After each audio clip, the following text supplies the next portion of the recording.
Distance of a point from A line. ഒരു point തന്നിട്ടുണ്ടാവും Px1y1 എന്നുള്ളൊരു point.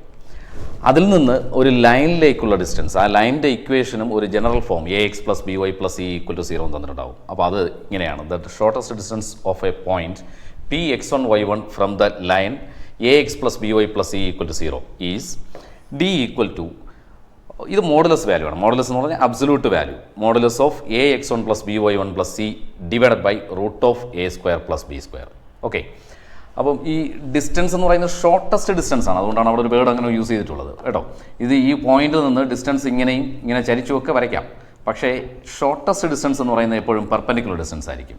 അതാണ് ആ പറഞ്ഞിരിക്കുന്ന ഡിസ്റ്റൻസ് കണ്ടുപിടിക്കാനുള്ള formula. Okay, next distance between two parallel lines. ഇപ്പോൾ രണ്ട് ലൈൻസ് പാരലൽ ആണെങ്കിൽ അവ തമ്മിലുള്ള ഡിസ്റ്റൻസ് എന്ന് പറയുന്നത് അതും പെർപെൻഡിക്കുലർ ഡിസ്റ്റൻസ് തന്നെയാണ്, അല്ലാതെ ഇത് ചരിഞ്ഞിട്ടുള്ള ഡിസ്റ്റൻസ് അല്ല കേട്ടോ. അപ്പോൾ ആ പെർപെൻഡിക്കുലർ ഡിസ്റ്റൻസ് കണ്ടുപിടിക്കാനുള്ള ഫോർമുലയാണ് ഇനി പറയാൻ പോകുന്നത്. തന്നിട്ടുള്ള ലൈൻസിൻ്റെ ഇക്വേഷൻ ഇങ്ങനെയായിരിക്കും. അവിടെ സ്ലോപ്പ് ഇൻ്റർസെപ്റ്റ് ഫോമിലാണ് എങ്കിൽ y = mx + c1 y = mx + c2 അങ്ങനെ തന്നിട്ടുണ്ടെങ്കിൽ ഇവയുടെ സ്ലോപ്പുകൾ ഈക്വലാണ്. അതുകൊണ്ടാണ് ഈ m1 m2 ഒന്നും ഇവിടെ എഴുതാത്തത് കേട്ടോ. സ്ലോപ്പുകൾ ഈക്വൽ ആണെങ്കിലല്ലേ ഈ ലൈൻസ് പാരലൽ ആവുള്ളൂ.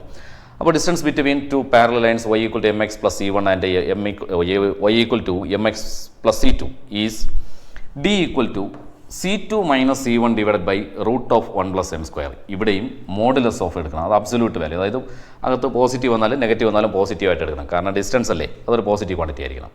ഇനി തന്നിരിക്കുന്ന ഇക്വേഷൻസ് ഇതാണെങ്കിലോ, അതായത് ജനറൽ ഫോമിലാണ് ax + by + c1 = 0, ax + by + c2 = 0. ഇതിലും എയും ബിയും സെയിം ആണ്, c1 c2 ആണ് മാറുന്നത് പാരലൽ ലൈൻസ് ആയതുകൊണ്ട്. അപ്പോൾ ഇവ തമ്മിലുള്ള ഷോർട്ടസ്റ്റ് ഡിസ്റ്റൻസ് കണ്ടുപിടിക്കാനുള്ള formula d = modulus of c2 - c1 divided by √a² + b² എന്നാണ്. ഓക്കെ.